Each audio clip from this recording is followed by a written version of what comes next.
TVT au cœur de l'information.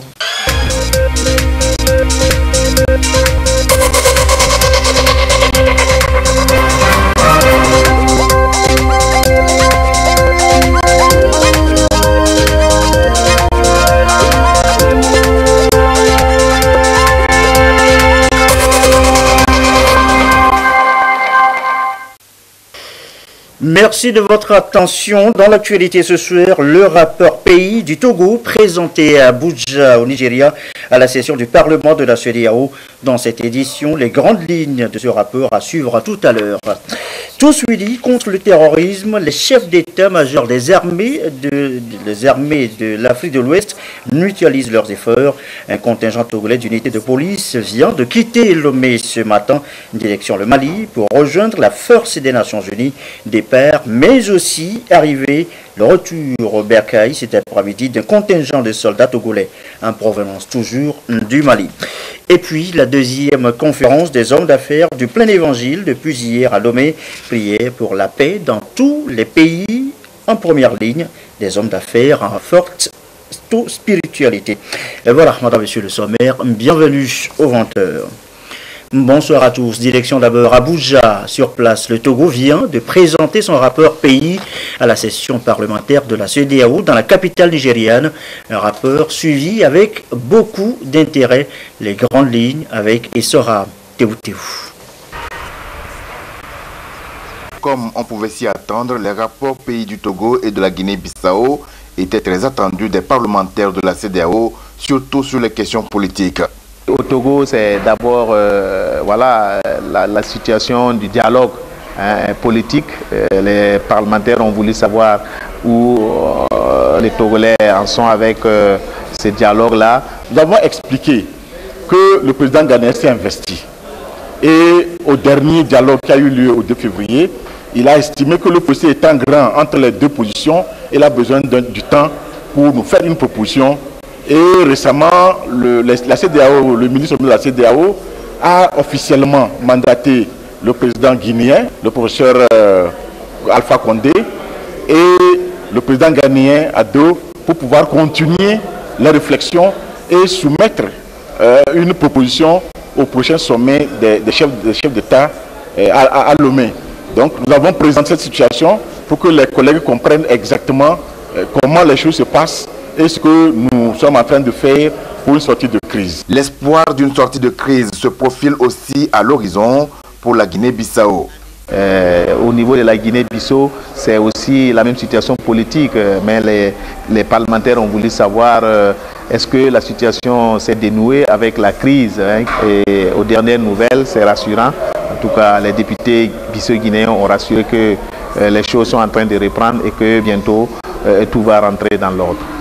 Le rejet par la Cour constitutionnelle de certaines lois, dont l'interdiction du droit de grève des agents de la santé et de la justice, la fusion de la police et de la gendarmerie, la lutte contre les faux médicaments ont retenu l'attention des parlementaires sur le Bénin. Quant au Niger, ils se sont interrogés sur les défis et enjeux sécuritaires après la présentation du rapport de la délégation nigérienne.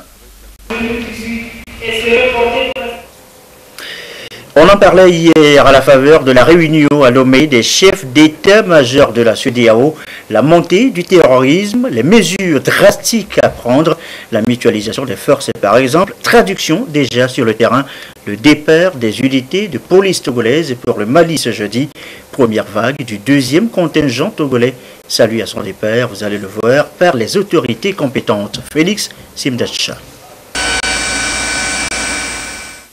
C'est un engagement que le Togo a pris vis-à-vis de la communauté internationale, fournir des troupes pour participer aux opérations de maintien de la paix dans les pays où cela s'impose. Fidèle à cet engagement, cette unité de police constituée est prête à prendre le vol pour la ville de Ménaka au nord Mali, où des djihadistes sèment terreur et la désolation au quotidien par des attaques suicides au sein des populations civiles. D'emblée, c'est une mission délicate et le commissaire divisionnaire Samtana Weleketi, représentant le ministre de la Sécurité et de la Protection civile, le sait et a tenu à le rappeler aux troupes avant leur départ. Il les a invités au respect des règles de la discipline des Nations Unies pour le compte de qui ils vont intervenir. Le commandant de la troupe mesure ainsi la délicatesse de leur mission.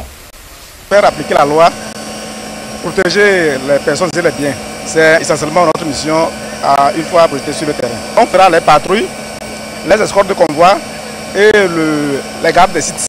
110 hommes et femmes, gendarmes et policiers composent la première vague de cette unité. Une unité qui, avant son départ, a suivi avec application une formation et un recyclage au centre d'entraînement aux opérations de maintien de la paix de Lomé. Sur place à Ménaka, ce deuxième contingent va relever le premier qui est en fin de mission après une année d'intervention sur le terrain. Et comme à l'aéroport, tout le temps, il y a des pertes, il y a aussi des arrivées. L'un des contingents de soldats togolais au Mali est rentré à Lomé, retour au Bercail cet après-midi avec le sentiment du devoir accompli aux côtés d'autres soldats. Une mission de sécurisation de paix au Mali. Le reportage de Dodo Ouaré. À bord de cet avion, des soldats togolais de retour de la mission multidimensionnelle intégrée des Nations Unies pour la stabilisation au Mali, MINUSMA. Ils sont au total 63 à regagner le Bercail et sont accueillis ici à l'aéroport international Niassime Adema par le lieutenant-colonel Tchakondo Abdou Rahmani. Un an de durs combats passés au Mali pour le maintien de la paix et la sécurité des populations dans ce pays conformément aux directives des unités de police constituées. Nous avons reçu pour mission de protéger la population civile et de protéger aussi les installations et les personnels des Nations Unies et aussi d'appuyer les opérations de police nécessitant une action robuste dépassant les capacités normales des officiers de police individuels. À travers nos missions d'escorte des VIP et nos patrouilles et parfois même à des interventions en maintien ou rétablissement de l'ordre public, nous avons pu apporter notre modeste contribution à la mise en œuvre du mandat de la MINUSMA. Nous venons d'arriver, Dieu merci, et on remercie la hiérarchie pour avoir mis l'essentiel à notre disposition pour le succès et aussi souhaiter une bonne chance à ceux qui viennent de nous relever sur le terrain il y a de cela quelques heures. Ils ont représenté dignement le Togo dans ce pays frère qu'est le Mali. En Afrique de l'Ouest, le Togo joue un rôle de premier plan dans les opérations de maintien de la paix et de la sécurité. Il est le premier pays de la sous-région ouest-africaine à se déployer au Mali avec plusieurs soldats sous la mission internationale de soutien au Mali MISMA, passée sous tutelle de la MINUSMA après la résolution 2100 du 25 avril 2013. Et sur un tout autre registre maintenant, le projet Fin Zéro d'ici à 2030 au Togo. L'objectif reste à atteindre. Des efforts sont faits pour y parvenir. Partenaires et coordonnateurs ont examiné la semaine dernière le rapport d'activité. Il y a encore du chemin à faire dans la mise en œuvre de ce programme. Gérald Aboudou. Les travaux de la revue stratégique Fin Zéro du Togo ont essentiellement porté sur l'appropriation du rapport provisoire par les partenaires techniques et financiers, notamment le Programme alimentaire mondial, l'Organisation mondiale de la santé, l'UNHCR, la FAO, l'ONU-SIDA, le PNUD et la composante de la Task Force. Il s'agit pour le Togo de parvenir à l'élimination de la faim d'ici 2030, conformément à l'ODD2, Objectif de développement durable, qui exige de chaque pays des efforts pour que chaque citoyen ait accès à une alimentation décente. À côté du diagnostic, il y a eu des défis qui ont été relevés et suivi des recommandations. Et j'ai trouvé tout cela très très concret et pertinent pour le contexte du Togo. Et vous savez que quand un diagnostic est très bien fait, cela vous amène à aussi des solutions ou des propositions de solutions pertinentes. Nous avons beaucoup apprécié le travail qui a été fait, un travail très très inclusif et consultatif aussi. Et les résultats qui sont là reflètent bel et bien la situation et donc posent le bon diagnostic et nous en sommes très très satisfaits. En juillet prochain, il est prévu la validation définitive du dit rapport pour une appropriation sur le plan national. D'autres volets, notamment les changements climatiques, l'équité et le genre au Togo sont pris en compte dans ce programme de Fin Zéro. C'est fini pour la deuxième édition des journées économiques et commerciales sénégalo-togolaises. C'était de lundi à hier mercredi, 3 jours de diverses activités fortement appréciées par les deux pays, le Togo et le Sénégal, qui entendent ainsi, à travers ces journées, nouer et renforcer leurs relations économiques et même politiques. Le bilan, Serge Tastom, Lucassi. Les rideaux sont tombés sur la deuxième édition des journées économiques et commerciales sénégalo-togolaises. Des journées qui ont permis aux opérateurs économiques, hommes d'affaires et jeunes entrepreneurs du Togo et du Sénégal de faire découvrir leurs produits, services et savoir-faire entrepreneurial au public. Ils ont eu également des opportunités d'échange, d'expertise et de signature de partenariat. Un bilan plutôt satisfaisant pour les uns et les autres. J'ai eu à voir aussi beaucoup de clients, donc beaucoup de gens sont venus acheter les produits.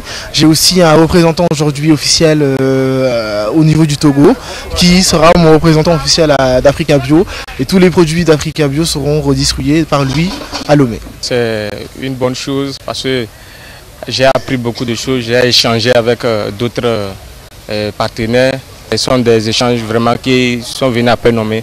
On voudrait que ça continue comme ça pour que nous, les artisans, on puisse encore développer nos connaissances, avoir des échanges d'autres pays. Une déclaration dite de Lomé a sanctionné la fin de ces journées qui ont été aussi ponctuées de séances de formation sur le développement économique à travers la promotion des échanges sud-sud. La déclaration recommande la mise en place d'un comité qui va travailler à faire disparaître les problèmes liés aux échanges entre les deux pays. Si vous regardez les échanges, au début, avant qu'il y ait ces journées, on était à peu près à 3-4 milliards de dollars. Aujourd'hui, on est à 8 milliards de dollars. Et ce que nous voulons, c'est essayer de continuer à ce que l'année prochaine, peut-être, on arrive à 10 milliards. Au-delà même des opérateurs économiques qui ont évidemment noué des relations et qui ont dit eux-mêmes qu'ils sont extrêmement contents de la façon dont ça s'est passé, nous sommes venus ici avec des grands directeurs des sociétés nationales au Sénégal qui ont expliqué ici aux Togolais comment est-ce que, partant de production de base, on peut les transformer et on peut les commercialiser et on peut les consommer localement. L'ensemble des acteurs conduisant à réunir les deux groupes d'opérateurs économiques ont travaillé d'arrache-pied pour que nous puissions atteindre ce résultat. On vient de vous lire la déclaration de Lomé qui voudrait qu'on puisse encore une fois créer un climat des affaires serein en vue de permettre une augmentation de volume d'échange entre nos deux pays. Et pour cela, hier par exemple, une opératrice économique a vu son problème totalement résolu par les dirigeants sénégalais parce que ces marchandises étaient bloquées au niveau de Dakar. La troisième édition de ce creuset d'échanges économiques et commercial se tiendra l'an prochain au Sénégal. Ces journées favorisent le renforcement de la coopération économique entre les deux chambres consulaires à l'avantage des opérateurs économiques sénégalo-togolais. Les conflits internes, on en connaît. Les conflits de compétences, ça existe aussi. Tous les départements connaissent bien le mal. Les activités en souffrent, les résultats manquent de performance. Le ministère de l'Environnement et des Ressources forestières veut laver le linge sale en famille. Ces cadres sont réunis à Palimé pour une semaine d'échanges et de réflexion. Les précisions de Rachel Aboukou. L'enjeu de ces discussions internes est de mettre fin aux conflits qui minent le ministère de l'Environnement et des Ressources forestières. Ici, les différents départements et directions sont appelés à échanger afin d'exposer les problèmes et difficultés qu'ils rencontrent. Il s'agit de trouver des solutions idoines pour parvenir à une gouvernance équitable au sein du ministère. Nous avons jugé de bon ton de nous mettre au vert aujourd'hui et cette mise au vert va permettre à mes collaborateurs, à nous-mêmes, de nous poser les vraies questions s'agissant de la gouvernance de notre ministère. Tous les sujets y seront évoqués, les sujets tabous. Nous avons besoin de revoir notre gouvernance. Et nous allons profiter de cette occasion de donner la parole aux uns aux autres pour qu'ils puissent exprimer leur frustration, exprimer leur perception de la gestion de ce ministère. Et après cela, nous allons pouvoir faire un travail de synthèse et voir là où il faille colmater les brèches, là où on peut avancer et là où on doit quand même redynamiser les choses. Partenaire stratégique, la Banque mondiale accompagne cette initiative du ministère pour une meilleure exécution des projets qu'elle finance. La Banque mondiale vient de financer un programme qu'on appelle WACA. C'est un programme pour le Togo à hauteur de 27 milliards de francs CFA. Quand le ministère voulait se préparer à la mise en œuvre de ce programme en disant qu'il va falloir discuter sur les questions de la bonne gouvernance environnementale et la bonne gouvernance sur la gestion côtière, la Banque mondiale a trouvé que ça rentre parfaitement dans son cadre de partenariat avec le gouvernement et c'est pour cela que elle a bien voulu accompagner le ministère aussi bien sur le plan technique que sur le plan financier. Il est demandé à chaque département d'être ouvert afin de pouvoir identifier les vrais problèmes et situer les responsabilités. Il est attendu à la fin des travaux des résolutions qui feront objet de règlement et d'une tournée d'instructions du ministre dans chaque direction. Il est 20h16, l'actualité à l'étranger en quelques télégrammes. Le Burundi d'abord. Le Burundi aux urnes ce jeudi pour un référendum constitutionnel ce jeudi 17 mai. Un vote sans observateur international selon la commission électorale. Aucune mission d'observation n'a sollicité d'accréditation. Un référendum à huis clos. Donc, au Sénégal, de nouveaux affrontements entre étudiants et forces de l'ordre dans les universités sont signalés de nouveau heures au lendemain de la mort causée par une arme à feu d'un étudiant dans le nord du pays. C'était lors d'une confrontation avec les gendarmes. Nouvelle journée sous haute tension donc signalée hier mercredi. Dans le reste de l'actualité, la deuxième conférence africaine de leadership depuis hier à Lomé. Plusieurs pays sont au rendez-vous. 4 jours de prière, d'invocation de l'Esprit Saint pour la paix dans tous les États. En première ligne, les hommes d'affaires à forte spiritualité. Samuel Degué et Pouissala.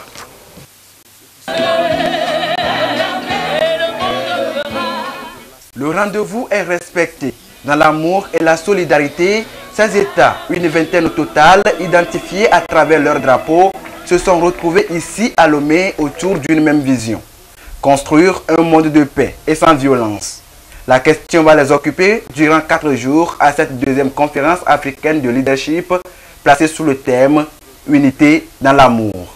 C'est de se mettre ensemble en Afrique pour accélérer la vision de l'organisation. Unir les leaders et les membres autour de la vision initiale de cette organisation. Nous aurons 6 séminaires qui portent sur différentes thématiques. Il s'agit de certains séminaires sur le leadership. Il y a des thèmes également sur la vie de l'organisation. Et nous avons d'autres activités en plénière. Nous avons également un forum des affaires pour présenter aux délégations étrangères les opportunités d'affaires qui y a au Togo, le processus de création d'entreprises. Il leur faut beaucoup d'informations, les attirant à investir ou à attirer des investisseurs pour notre pays. La paix et le vivre ensemble sont des valeurs chères à l'État togolais. C'est pourquoi il n'a ménagé aucun effort pour donner son assentiment à la tenue de cet événement. À cette cérémonie d'ouverture, le ministre de la Justice et des Relations avec les institutions de la République a représenté le chef de l'État. Qu'est-ce que nous pouvons faire et réussir sans l'amour, sans l'unité? Et aujourd'hui, ce qui détruit le monde, ou ce qui paralyse la vie dans nos nations, c'est la division, c'est la haine. Et nous avons donc besoin que Dieu intervienne pour penser les blessures des cœurs et ramener les frères à s'aimer, à se tolérer, à s'accepter. Et il n'y a que l'amour qui puisse faire cela. Je suis convaincu que la tenue de cette rencontre dans notre pays va amener un changement dans les mentalités. C'est pourquoi le chef de l'État vous soutient dans cette initiative et vous encourage à continuer d'avoir des pensées pieuses pour le Togo. À ces assises, des orateurs nationaux et internationaux du mouvement des hommes d'affaires du plein évangile vont également prier pour la stabilité dans les États. Rencontre spirituelle, c'est aussi une opportunité d'affaires qui est offerte à tous les chrétiens. Et déjà mardi, les délégations attendues à Lomé pour ce rendez-vous ont foulé le sol togolais. Image ici du président mondial de l'association des hommes du plein évangile à son arrivée à l'aéroport. Général Nyassimbe et Adema de Lomé, accueilli, vous le voyez, par le comité d'organisation. Direction maintenant Pagouda pour cette séance de sensibilisation sur les agropoles. On en parle beaucoup ces derniers temps avec le lancement de différents projets. Reportage à suivre avec Nestor Moujou. Pour créer des emplois et de la valeur ajoutée dans le secteur agricole, pour améliorer l'attractivité des activités agricoles, faciliter la création des unités agro-industrielles et industrielles, développer de nouvelles technologies et de nouveaux systèmes, le Togo a mis en place une nouvelle politique agricole qui couvre la période 2016-2030. L'un des piliers de cette politique est le développement des agropoles. Le premier agropole sera mis en œuvre dans le bassin de la rivière Kara, plus précisément à Broukou, dans la préfecture de Doufelgou. Des séances de sensibilisation sont organisées sur le site et dans ses environs pour apporter la lumière aux populations sur l'intérêt d'un agropole. L'équipe à laquelle cette mission a été confiée est à l'étape de l'Abina. C'est d'amener les bénéficiaires, les populations à comprendre ce que c'est cet agropole. Quels sont les mécanismes de son élaboration et de sa mise en œuvre? Qu'est-ce qui est attendu? Comment ça va se faire? Et comment les producteurs vont se retrouver dans cet agropole qui va profiter à tout le monde. La sensibilisation n'a pas porté que sur le projet agropole. Elle a été étendue aux autres projets comme le PASA, projet d'appui au secteur agricole, et le projet Tiersal. Au niveau du projet d'appui au secteur agricole, le PASA, il y a des éleveurs qui avaient été appuyés, surtout des éleveurs de petits ruminants et de volailles. Il y a au moins 59 bénéficiaires qui avaient profité de cet appui, pour un montant de près de plus d'1 milliard 200 millions de francs CFA, et ceci a généré au moins 314 emplois. Donc il était opportun de dire déjà ce qui a été fait avec ces bénéficiaires, ceux qui ont déjà déroulé ces projets, pour donner les impacts qu'on a enregistrés avec ça et dire que, étant donné que ça a donné de bons résultats sur le terrain, ça va se poursuivre dans le même sens. Donc dire déjà ce qui avait été fait, comment ça va se faire cette fois-ci et qu'est-ce qui est attendu. Ensuite, il y a récemment le Tiersal, accompagner les bénéficiaires pour accéder au crédit. Le chef de l'État a pris sur lui de prendre des dispositions pour que les risques qui font que les banquiers sont frileux soient évalués, à peu près maîtrisés, et rassurer les banquiers pour qu'ils puissent accompagner les projets qui auront été jugés bancables. Donc on a encore porté cette information à l'attention de la population. Les discussions se sont déroulées en toute cordialité. Les producteurs ont pu améliorer leur compréhension sur les différents sujets évoqués.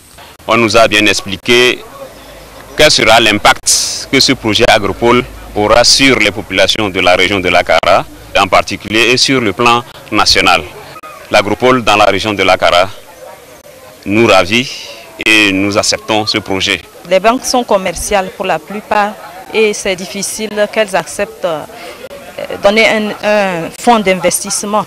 Or, l'agriculture nécessite un bon moment afin qu'on puisse asseoir les travaux et pouvoir commencer par avoir des revenus et payer. Si ce projet tenait, je pense que vraiment on va pouvoir s'en sortir désormais.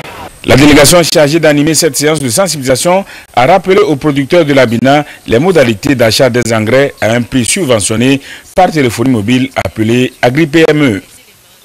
Et dans la foulée, sachez que le comité interprofessionnel des céréaliers du Togo a organisé des rencontres régionales sur place à Kara. Il est question d'instaurer des espaces permanents de concertation entre les différents acteurs de la chaîne des céréales pour mieux défendre leurs intérêts sur le marché. Nestor Mouzou nous fait l'écho justement de cette rencontre de Kara. Malgré les excédents céréaliers dégagés par l'agriculture togolaise ces dernières années, les producteurs restent relativement vulnérables. Les principales raisons à cette situation sont l'absence d'un marché sûr et d'une réelle politique du prix stable. Ceci a amené le gouvernement à enclencher le processus de mise en place des interprofessions. Les membres du comité interprofessionnel des céréaliers CIC Togo, section Kara, se concertent à cette rencontre. Ils cherchent une alternative aux défis qui se posent à leur organisation. Le comité interprofessionnel veut aujourd'hui amener les acteurs à mieux se connaître, à connaître ce qu'on appelle une interprofession. Puisque le CIC est là, mais les gens ne connaissent pas le CIC. Donc il faudrait que les gens connaissent concrètement ce qu'on appelle une interprofession et quel rôle chaque profession doit jouer au sein de l'interprofession. Ça permettra aussi à chaque acteur de pouvoir tirer meilleur profit de l'activité qu'il mène dans le système de la commercialisation des produits céréaliers sur le plan national. Au niveau de l'espace Oumoua, aujourd'hui, il y a l'esprit de la création de la bourse régionale des produits vivriers. Et donc, à l'horizon 2030, c'est de voir l'ensemble des acteurs se retrouver et d'échanger. Les producteurs, quand ils produisent, ça veut dire qu'il y a déjà les commerçants qui sont là pour pouvoir acheter leurs produits. Et comme ça, ils peuvent échanger à travers leur compte d'exploitation pour mieux discuter des prix les meilleurs à pouvoir céder leurs produits à travers ces acteurs. À l'issue de cette rencontre, les producteurs, les commerçants et les transformateurs vont exprimer leurs besoins et ces besoins feront l'objet de signature de contrat, ce qui va permettre au CIC de pouvoir faire des suivis au moment opportun. Le CIC fait partie du réseau ouest-africain des céréaliers. Et notez aussi dans l'actualité qu'après 2 semaines de formation en technique de sécurité, le 6e bataillon togolais en attente pour la mission de maintien de paix au Mali a reçu son certificat de fin de formation cet après-midi. Formation assurée par des éléments français au Sénégal. Les forces de maintien de la paix, 169 au total, sont désormais aptes à servir sur le terrain du combat. Leur départ est prévu pour août prochain. Bonsoir Claude Amand qui nous rejoint à l'instant pour l'habituelle page des sports. Bonsoir Claude. Bonsoir Jason. On va donc parler de l'international togolais français Koné de Brno FC en République tchèque. Il a présenté son prix Fair Play FIFA au ministre en charge des sports ce matin. Oui, effectivement, Gerson, accompagné du président de la Fédération togolaise de football, le colonel Guy Akobi, l'international togolais qui a sauvé 5 vies sur la pelouse en 2017 grâce à son don naturel, était simplement ému en présentant sa récompense de Fair Play de la FIFA au ministre Guy Lorenzo. Résumé, Martin Sandani, Mankoui. Francis Koné est allé présenter son trophée décerné par la FIFA au ministre en charge des sports Guy Lorenzo en présence du président de la FTF Guy Akobi. L'international togolais qui évolue à Brno FC en République tchèque a reçu ce trophée pour avoir sauvé des vies humaines sur les terrains de football. C'est un don de Dieu. C'est un don de Dieu parce que ce truc-là, je ne savais pas que ça allait m'arriver dans le futur. C'est-à-dire sauver des vies même jusqu'à 4 reprises, 5 reprises. Je ne savais pas. C'est Dieu. Parce que Dieu fait bon. Moi, je suis là seulement pour apporter assistance aux gens, à ces personnes-là. Il faut dire que c'est Dieu qui passe par moi pour les sauver.